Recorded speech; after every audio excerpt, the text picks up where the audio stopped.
Hello there everyone, welcome to another video. Caught me off guard. It is me, Desiree, and today I am back. I thought I'd give you a few days of a break from seeing my face every day, but I'm back today to talk about some blush. Each of these blushes was $42, so I'm going to be comparing them in this video. The first one I'm talking about is the Nars Mosaic Glow Blush in the shade Fire Clay. Isn't that the coolest name you've ever heard? Fire Clay. That's how that one looks. And the other one is the JOUER Bouquet d'Amour Blush Palette. Is it bouquet or bouquet? Bouquet d'Amour. And that's how this one looks here. I've been using each of these for at least 3 weeks now. I feel like I've used them all pretty well and I could give you my honest thoughts on them. Let's start with the Nars one. So it is not as mattified as Nars packaging tends to be. I know we all kind of use them as a benchmark of packaging that's matte, but it's really not as matte, which I think is kind of cool because it won't hold as many smudges, but it still holds smudges. So this is the shade Fire Clay. As you can see, it has some like raised parts in here. It's so cool looking, isn't it? Like packaging alone made me want to get this. It does have a highlight, blush, and bronzer in here. I don't think it's intended to be used as 3 separate things because it's going to be really hard to get a brush into the bronzer, and it's been hard for me to try and use that as a bronzer anyway without getting some blush in it. So with this, I have been using a brush like this. This is the number 7 blusher brush, and I would recommend if you have lighter skin or you don't like something super pigmented, a fluffier brush. I know it doesn't look fluffy because it's so small, but it's not super dense. It's really fluffy and easy to use. And I feel like it picks up just the right amount of product and it diffuses it on the cheeks really easily. So let me swatch this for you. I don't know if that blush, I don't know if they're going to come off as pigmented as they are because they're so firmly pressed in here. They're kind of like, you know the Tarte Amazonian clay blushes, how they're really firmly pressed and you can't really get a good swatch out of them, but on the brush they look really great. That's how this one kind of looks. So swatches are not going to do it justice. It's super pigmented.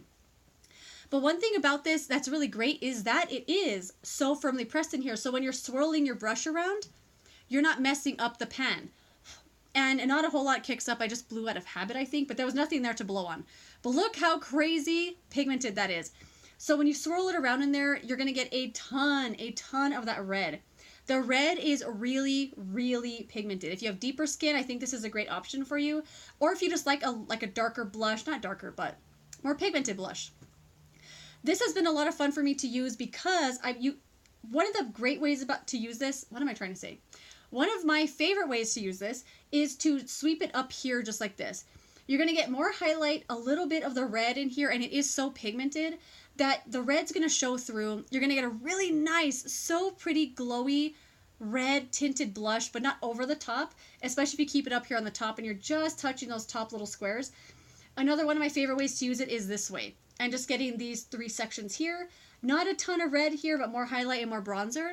And you get a really pretty glowy bronzer that has a little bit of red tone to it, but not super over the top. So definitely use a light hand with this product. Use the appropriate brush. I like to use one that's really fluffy. I just feel like it works a lot better. But I really have been enjoying this a lot. The red is really pigmented. I kind of wish it wasn't super pigmented, but I know if you have darker skin, you probably hate that so many things are not that pigmented. So it's kind of just a preference thing. I personally wish it was a little lighter, just so I could get the satisfaction of swirling around in here and putting it on nilly-willy. But I have to kind of be a little careful, use the corner, use the top. This one is really pretty too. If you sweep this way, you will get more of a bronzer kind of a look with the red kind of blush in it. So if you like that kind of super nude look, or you use bronzer as blush, you don't really use a lot of blush, I think this part is really, really pretty here. So I think this is really versatile. I've been having a lot of fun with this. You get a ton of different kinds of blush looks out of this one little palette, or this one little pan, and I think it's awesome. I really, really like this. I have been able to get the highlight through here because you can just kind of dip a brush in the corner. Using the bronzer, though, is almost impossible without getting some of the blush. But I also don't use it like that. I kind of just go together and use it as a blush. And I think it's really, really pretty. And as you can see, it has a really cool design. And it doesn't get messed up because it's so firmly pressed in there. This is going to last me quite a while as well. But yes, I really like this a lot. I think if you've been looking at it, you know, take what I said and see if that's something you're interested in. But I like it. I'm glad I have it. So the next one here, I'm wearing a blush from this palette. This is the JOUER Bouquet d'Amour Blush Palette. It has 6 pans, 3 are mattes, and 2 satins. So the 3 on the bottom are the 3 mattes.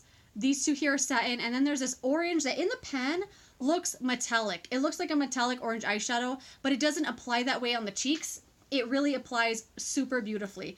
I also use the same brush with this palette, or I use the Real Technique stippling brush because this palette is so pigmented.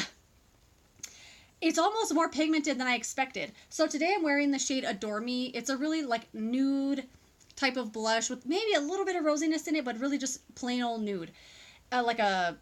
I can't describe it any other way, just nude. But it's really, really pretty. I've used all of these many, many times. The orange one I don't dip in too much because I feel like it's just orange, but it looks really pretty on the cheeks. It's more like a blush to wear when you're not doing dramatic eye makeup, like your blush is your statement on your face. But it's really pretty, so I will swatch these for you. I haven't swatched these before, but I have a feeling they're not going to come out amazing, just like the Nars one did. Let me wipe that one away. So there's the 3 bottom ones. This is Adore Me, Kiss Me, and Seduce Me. Ooh, those are cool names. And then this is Know Me, Marigold, and Treasure Me. I wonder if Marigold's in there and not named like a me. I don't think that one's gonna work that well. Let's redo that one. I swatched it on top of the Nars one. So this is Treasure Me, the orange one.